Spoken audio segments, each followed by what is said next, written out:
So in this video, we're going to be taking a look at how to go about creating a design file to create an LED neon sign. And I thought this would be a good example because it was kind of interesting and it would be a fairly simple design to create. And there's some things I just want to talk about in general. Now, this is a image of a real neon sign. And one of the things that you'll see when you're looking at a real neon sign is that the intersections, like here on the cup, you see they don't actually connect. And this big circle here, you could see that they obviously don't connect to our green straw here, but moreover, it's actually broken right there as well. Now, I'm not sure why it would be broken there. I really don't know. But one other place we could really see it is in the orange. This piece of glass tube comes around, bends, and goes this way. And you can see it here too. There's a small segment there, and then this is one segment here. And then you can also see in the lettering here where the H has that split and the R has that split. So that is a real neon sign. And I kind of like to emulate that even when I'm creating LED neon signs. Now you'll see some people make a special cut there so those two pieces actually touch. I think it looks more like a neon sign if it was built more like a neon sign. So that's just really ultimately a matter of personal preference. Now we're going to be using Inkscape primarily because Inkscape is free. Now I don't typically design in Inkscape. I design in CorelDRAW, but I figured this program is accessible to everyone, and there's something I wanted to show you that is really critically important uh, when we get the design created um, that we do have available to us in really all vector drawing programs. So CorelDRAW has this functionality, Inkscape has this functionality, Illustrator has this functionality, but it's really critical to your design file. We're going to explain more about that once we get this design created. So let's go ahead and begin. We're going to begin by grabbing our pen tool here, and we're just going to click up here.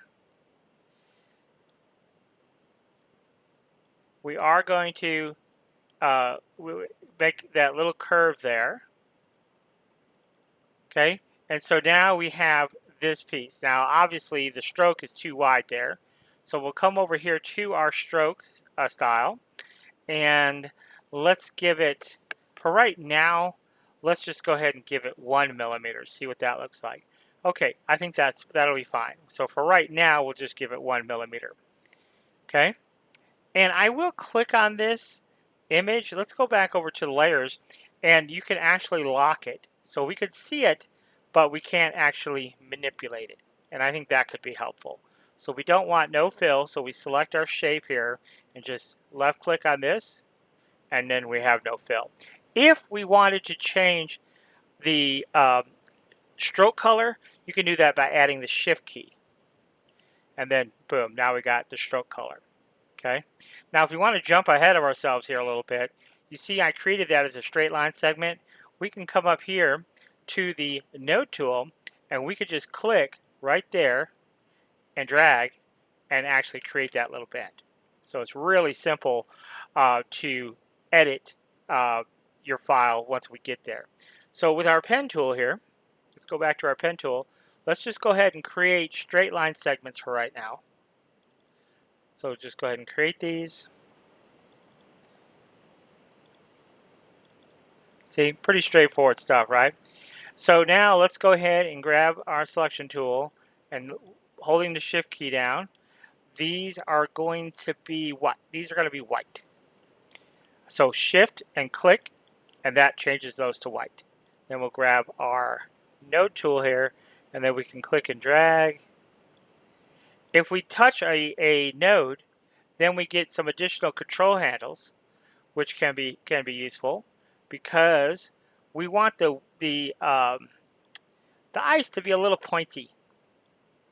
So we could do that by crisscrossing them, and that, I guess that is kind of what they had in mind.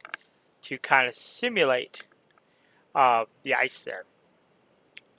Okay, again, we could just double click on it. That will take us into our node tool. Again, we can manipulate that a little bit, and then once we have that manipulated, if we want to change the overall size of it, and we're just using this design file as kind of a jumping off point. So ours isn't going to look exactly like this one, but it'll look somewhat similar. So that's just kind of there. I'll be happy with that. Okay. So now we'll go ahead and create this shape here.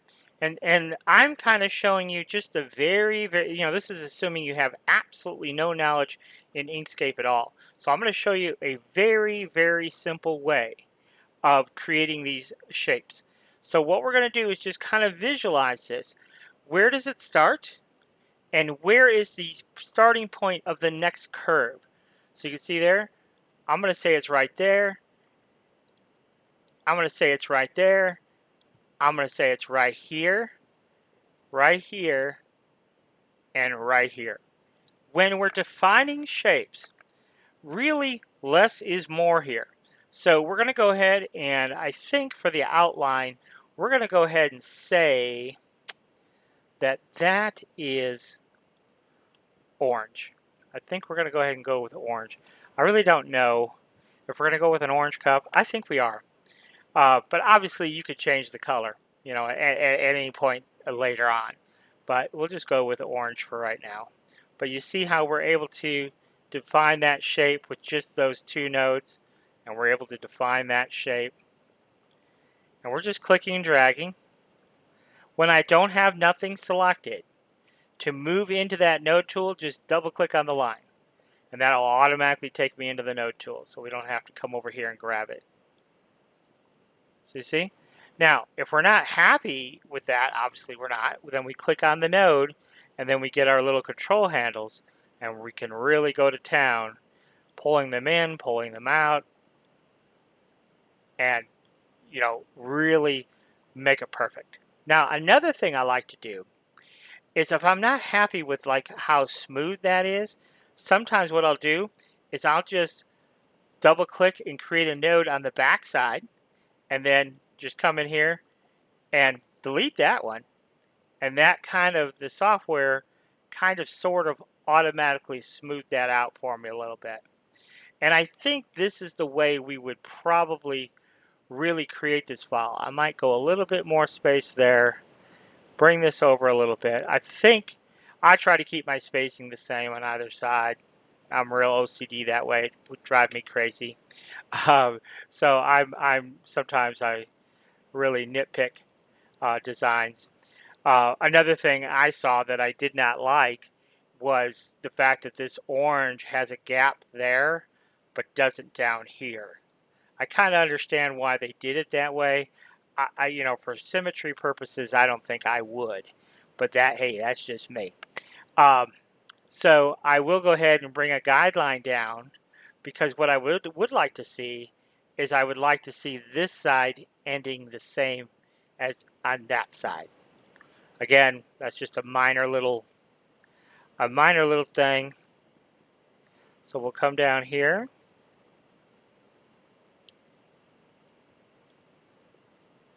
And then we'll come over here. And then we'll come up here. There we go. And then now you can kind of see it. It does line up there. Okay. And just going to come in here and pull that down. And then we can kind of control these nodes a little bit. I'm going to move that one up a little bit. Move that up a little bit. I'm going to zoom in here a little bit. So I'm going to move this one up and pull this down. And the reason I'm doing that is because I want just a little bit more curvature, because I think it might be hard to make that super sharp turn with the LED neon. I've done enough signs to know that we just need a little bit more gradual overturn there. But I think we can make that work. So we're going to go with that right there. Okay. So that looks pretty good. We're going to do an orange cup. Now we are going to go ahead and do the orange slice. So let's go ahead and do that real quick. So we're just going to click there and double click. That will create our first click there, there, and double click. And then we'll click here, double click here. So that created that next segment. And we're going to click here, double click here, and then we're just going to double click on our shape. Automatically takes us into our node tool where we can grab our control handles and a little bit more finesse and really manipulate. Not happy with that node was placed, so we can make those tiny little adjustments. And let's step back and take a look. I think that's okay. I am going to move this a little bit. Probably move this a little bit because we need just a little bit of space there. And you can see we kind of created this right angle here. So what I'm going to do is I'm going to just create a node on either side and then delete this one. And that will give us just a little bit of bend. Nice soft little bend instead of such a sharp bend. And then I can move this down a little bit. And that more or less gets us, but we do have that symmetry going on. I don't know. I just prefer that. All right, so now we can move on to our lettering here. And I'm just going to do that for now. Show you what we're going to do there momentarily. So you can see here, all we're doing is creating our straight line segments. Boom, boom, boom, double click to end that shape. Then here, think about, remember what I said earlier, think about where the curve is bending and where the next curve starts. So we're going to go here, we're going to go middle of this curve, here, because it's bending this way, and then it's turning around and bending that way. So then I'll go to the middle of the curve, and I didn't mean to double click, so let me do that again. Middle, middle, double click. Now I will switch over to my node tool, and I can manipulate these. And again, we'll grab our control handles and really finesse them so they make them look exactly the way we want to.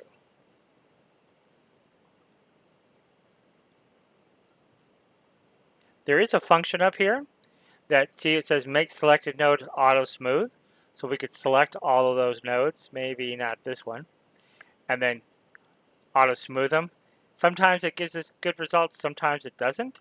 But there are other options too. You see it says symmetrical and then make selected nodes smooth. And that's one I use the most, is make the selected nodes smooth. Not auto smooth, it's just a slightly different terminology. But I like to use that. So that looks pretty good. All right, so back to our pen tool. Pretty simple. That one's a straight line segment. Click and then double click. And then here, we're going to click. It's turning, so we're going to click. And then we'll double click to end it. And then switch over to our node tool. And then you can see we can then manipulate it. We'll grab our control handles and really fine tune exactly how we want that to look. I think that looks fine. Pull this down, touch a node, so we can get our control handles and take control. That looks good. This one we'll just have to do just a small bend on for the R. And then this one, what I'm going to do is I'm going to double click right here in the middle of my shape and pull that right here. And then I can kind of control each half. Now remember what I said earlier, see how this kind of has a point to it? Now there's a couple of ways we could do it. Yes, we can come up here and choose the make node smooth. That would be one way to do it. But another way I like to do it that I've just kind of gotten in the habit of doing, so I always do it now, is just double click. Anytime there's a little point there, I just double click on either side and then delete that point. And you can see that kind of has a similar effect. Now it's nice and smooth curve. I don't know. I just got in the habit of doing that. So like I said, now I kind of always do that. Um, and it always works. So that's probably why I stuck with it. All right, so we have our basic design complete, which, obviously that's a good thing. So let's just pull it over here and let's look at it without our image and see if there's anything that sticks out to us that we might want to change. And I do see you see a little bobble right there. I don't like that. So what I'm going to do, remember, I like to just create 2 points on either side of the problem and delete everything in between the problem. And you see there? Boom. It's auto smooth. Now, I could also just select those 2 nodes and choose that smooth option, auto smooth, and it would kind of do the same thing. But see how that, when I hit smooth, watch what happens. See how it kind of grows? Let's hit it again. See how the whole shape kind of changes. But if I create 2 anchors, that's what I kind of attribute it to. If I click one anchor there and one anchor there, and I say, now don't move that, but delete these 2, watch that shape. See, it basically doesn't change at all, does not move whatsoever. And so I guess that's why I kind of like using that option, because I feel like it does. Here, we'll create an anchor on this side, we'll create an anchor on this side, and we'll delete what's here in the middle, and there we go. I feel like nice and smooth. So everything else I think is pretty good. I don't know. I'm not super happy with this. So this is a little bit too far away. So we could tuck that in a little bit. And yes, I think that's a little bit better. What else? The rest I think is okay. So the one thing I might want to do is I might want to pull down that. Yeah, that's okay too. This could possibly go up just a teeny bit. I see. There was some kind of weird double node situation there. So that could go up just a teeny bit. Let's look. Do we like that better? Yeah, I think so. I think that's all right. So go ahead and just... All right. So now we're pretty happy with the design itself. The one thing that I'm not in love with is the angle of this compared to the angle of our text. You see here, we've got kind of wide here, kind of narrow there. So let's just select these elements, and we're shift selecting each one, and then we're going to rotate those just a little bit. So I just clicked on it again, give it a little bit of rotation, so visually we're happy with it. I think that looks much better. Okay, excellent. Now, the one thing that we do want to change, I believe, is the word crush. We can't have it all orange. In the original, this was white. So I think what we're going to do is go ahead and make that just a super light gray, just so we can see this a little bit better.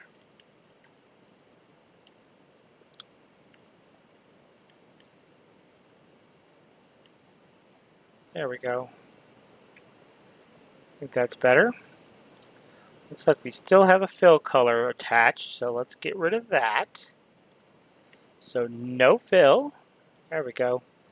And then our little ice cubes up here are going to be white. So let's go ahead and give those same color, just so we can visually see it a little bit better.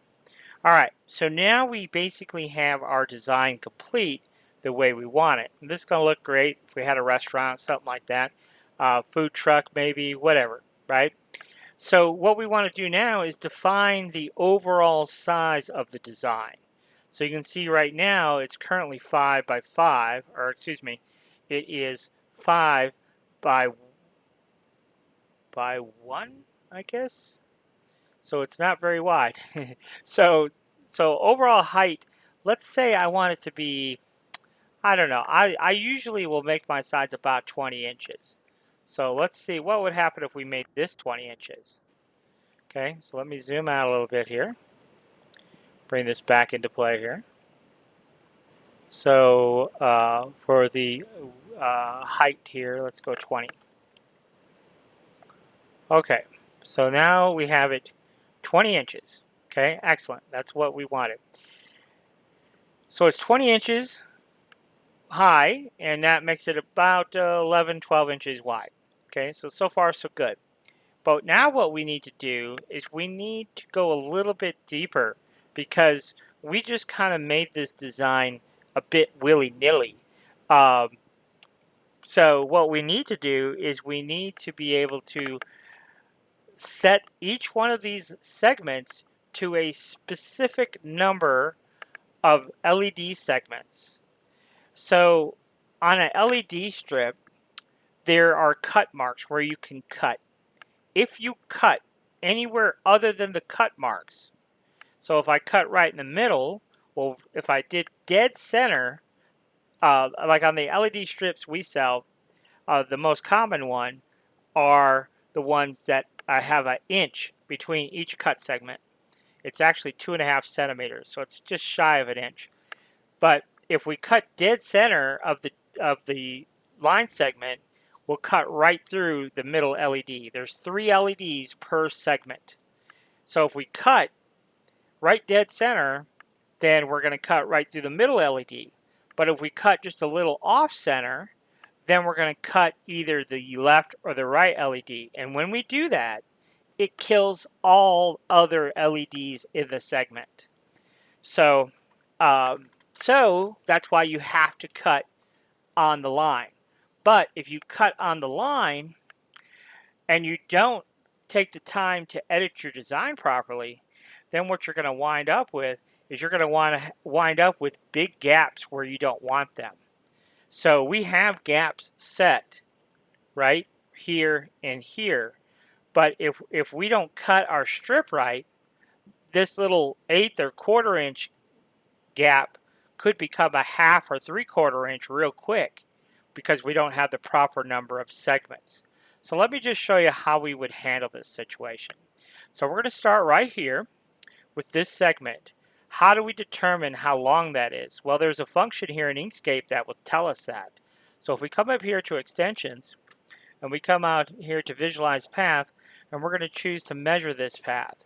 Okay, and we can choose this live preview option so we could see how long that path is.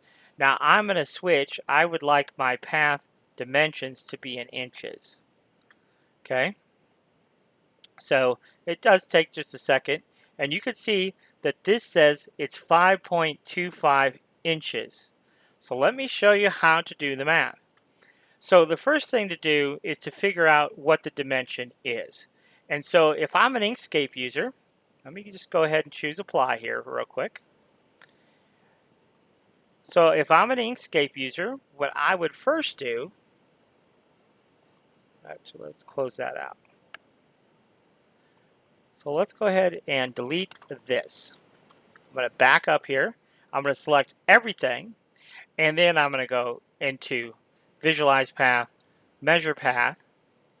We want to be in inches, which we are. Let's go ahead and hit apply. And what it's going to do is it's going to add dimensions to everything. Okay. And so what I'm going to do is I'm going to print this out. And what this is going to tell me is what each line segment currently is. Okay. That's the first thing that we're going to figure out is how long is the line segment currently. So I'm going to print this out and I'll see how long each segment is. So let's just start here with our orange. 5.25. So we're at 5.25 and we know that we need to divide it by 0.98 because that is the spacing between segments. Okay? So we know that. And so look what it says. It says we can fit 5.3 segments in a 5.25 dimension line. But we don't want to do that. okay? Because, as I said previously, if we cut more than 5 segments, not 5 inches, 5 segments, if we cut more than 5 segments, which in this case we're talking about 5.3 segments, then if we cut past our cut line of 5 segments, then we know we're going to have more LED, but the LEDs inside of our silicone will be dead at the end. That 0.3, those won't be lit up. They'll just be sitting there dead, and we don't want LEDs sitting on our design dead. So, what's the next dimension? So what I'm going to do is I'm going to go through with a calculator. Now we have a plugin for Corel Draw that you just select the design and hit a button. It does all these calculations I'm about to show you automatically. So it's way simpler. But if you're using Inkscape, it's also, or Illustrator or any of those other softwares that will tell you how long the line is, it's pretty easy to fix. Okay? Make the calculations. Yes, you got to do it segment by segment by segment, but you only have to do it once per design file. Once you have this created, you can use it over and over again and you'll have this information. So it's currently 5.25. We need it to be exactly 5 segments. Okay? And actually what I do is I make it 5 segments and then I add an eighth of an inch. And the reason I add just a little bit of wiggle room is so the wiring, because we'll need a little bit of space for the wiring at the end of each LED segment. So I put that extra eighth in there to allow for my 24 gauge wires. Okay, so we know that this is going to take 5 segments. So each segment is 0.98 times 5 is 4.9 segments, or 4.9 inches. I'm sorry. We need it to be 4.9 inches plus 0.125. So instead of 5.25 inches, we need it to be 5, basically. It says 5.02, but basically we need it to be 5. So if we don't make it 5, then our channel is going to be 1/4 of an inch longer than our segment. And ultimately you're going to have to decide whether that's acceptable to you or not. For me, I don't like that. So what I'm going to do here is I'm going to modify this so it's closer to 5. So you see, I just drug it in. That's all I did. I just drug it in. And then we'll go back over here. We'll measure the path again. I'll choose live preview because I want to see how big that this line segment is now. So we'll go ahead and hit apply. Not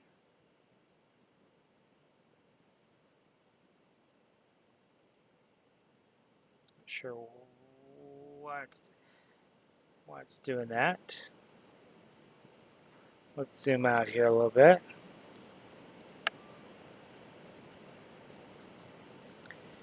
So it's not telling us how long that is. Let's go back in here. Hit apply.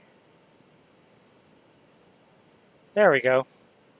So you see, when I modified it, it says it's now 4.8. So I modified it too much. So we'll kind of split the difference there. So you can see it is a little bit tedious because now we got to delete that.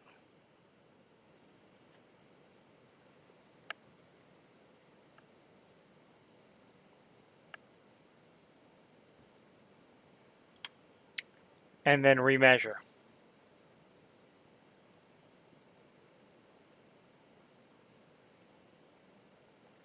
And now you can see it's 5.01. Okay, excellent. So that is basically the size we need it to be. We've determined that. Okay. This says it's 1.07. So we need that line to be 0.98. Plus, if we want to give it an eighth of an inch, so we take 0.98 plus 0.125, We really need that to be 1.105, and you can see it's 1.07. So that, to me, is long enough. That's fine. We don't even have to mess with that one. 3.45. So we'll take 3.45 divided by 0.98. Tells us it's going to be exactly 3.5 segments. So we take 0.98 times 3. So we need it to be 2.94. That's what we need it to be. So I'm going to pull a little bit in there. I'm going to pull a little bit in there. I wish it would automatically update. That would be kind of fancy, wouldn't it? But it doesn't work that way. I wish it did, but it doesn't work that way. So we'll just go back in and measure our path. We'll hit apply. Remember, 2.94 is what we're looking for. So it's 2.97. So let's go back and do that math real quick. So we needed 3 segments, 0.98 times 3. And actually, what some people will do is if you just create a little chart, so you could just look and if you know, for example, you need 3 segments, then you don't have to do the math all the time. So 1 segment equals 0.98, 2 segments equals this, 3 segments equals that. So you can just go straight to 2.94 plus 0.125. Boom. So we need it to be 3.06, and it's currently 2.97. So it's not quite. We need it to be a little bit longer, but not by much, right? So we'll go ahead and delete this, and let's relook at that. Measure path, apply, and it's 3.18. Okay, remember we needed 3.06. So this is just a touch long, but again, not by much. So again, it's up to you if you feel like, hey, that's within my tolerance, which it, literally the difference is very minute. It's not even a 16th of an inch. Like it's so yes. So the answer is yes. That would have been within tolerance for me anyhow. That would have been fine. But you can see here now we're back to 2.98, and we needed it to be 3.06. So you can see how much we modified it. We didn't hardly modify this line at all. Just very minutely. And it became too small again. So this depends on how much you want to play with it, but that's how you calculate this stuff out. We hit apply, and that tells us 3.1, and remember we need it to be 3.06. So you're talking about 4/10 of an inch, which is very tiny. So I'm going to call that good. So we do need to fix this. So we know for sure we need this to end here. So any adjustment, we cannot adjust here or here. Any adjustment has to be in the outer curve. Okay, so we already know that right off the bat. So let's go ahead and switch over here. Get rid of this. And let's see how long this is now. So this is currently 6.94. So we're going to take 6.94 divided by 0.98 equals 7 segments. So I'd look on my chart that I have on my desk, 7 times 0.98. I look at my chart to get this number, 6.86 inches, plus I like to add 1/8 of an inch for just a little bit of spacing. So we need this basically to be 7. So we need it to be 0.98. It's currently 0.94. So guess what? Technically speaking, that's within tolerance, because what we're talking about changing is very tiny. But for the sake of this example, let's go ahead and click on this. What we would do, this is a curve. I just added a node by double clicking, and you can see I've just barely moved it, because I already know that if I select this again and come back up here, I barely, like I said, what it was, a 4/10 of an inch difference, I think it was. So I hit apply, and what's it telling me it is now? It's 0.97. And what did we need it to be? 0.98. So you see, we moved it just hardly anything, and so we're basically 1/10 of an inch off of exact. So very, very tiny tweaking. Very, very tiny tweaking. And then anyhow, when I make these calculations, I would just put next to each one of these curves, which each one of these printouts, how many segments each section is. So I had a production number. So this one here is 3201. So that's in inches. So we type in 32.01 divided by 0.98. That gives us 32.66 segments. So we're going to do 32 segments times 0.98. So it should be 31.36 plus 0.125. So it should be 31 and a half. We're at 32. So what I would do then to modify this is just take this up just a little bit. Boom. That's literally all there would be to it. Probably. Maybe a little bit more.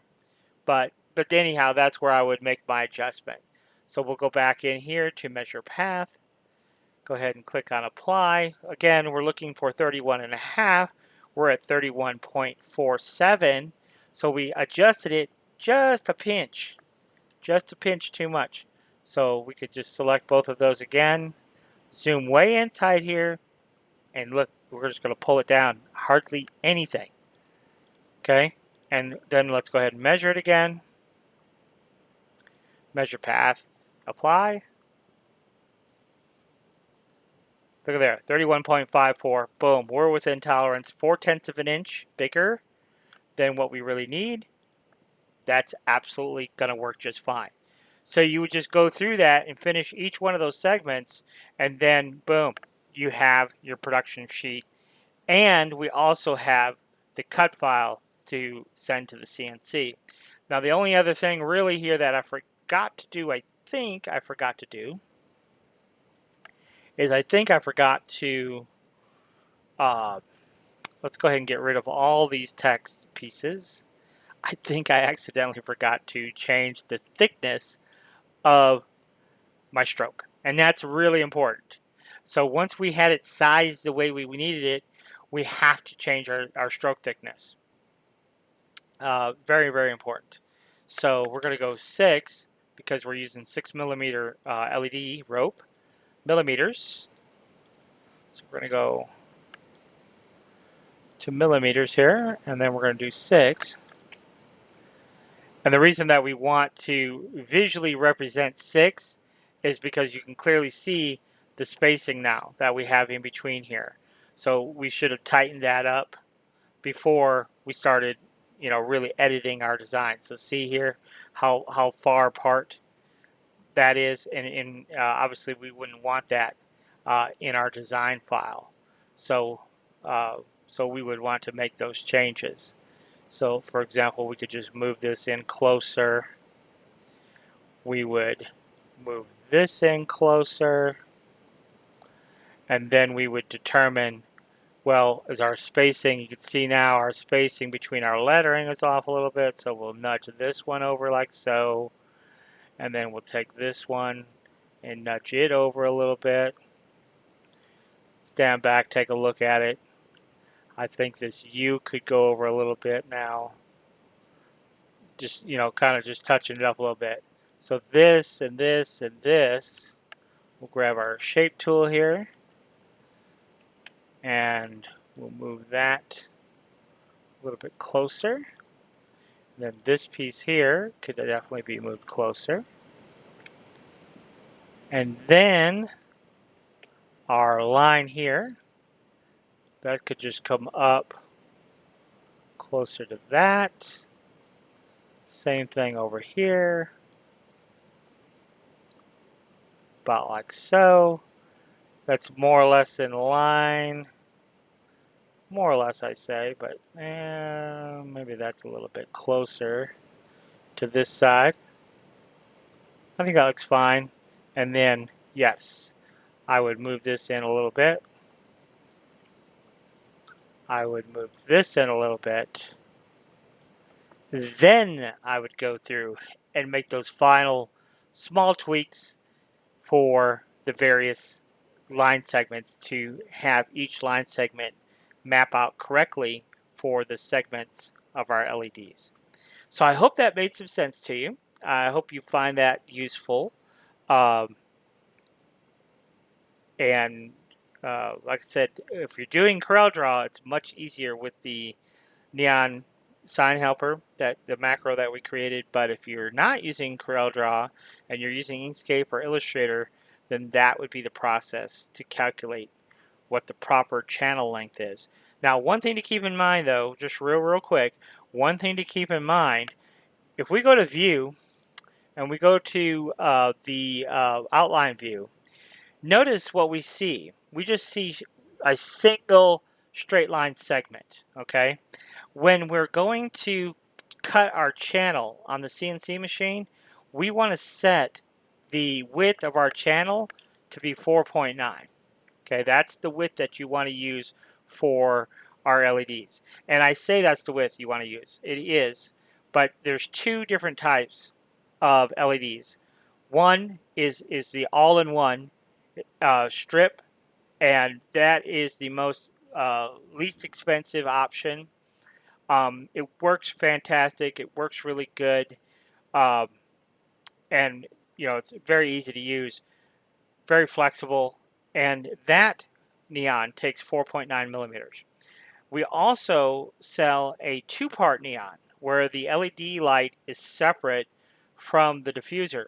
Now I will say this, the two-part LED is a bit more challenging to use, but it gives off a much more realistic and much brighter glow when you're using the two-part neon flex.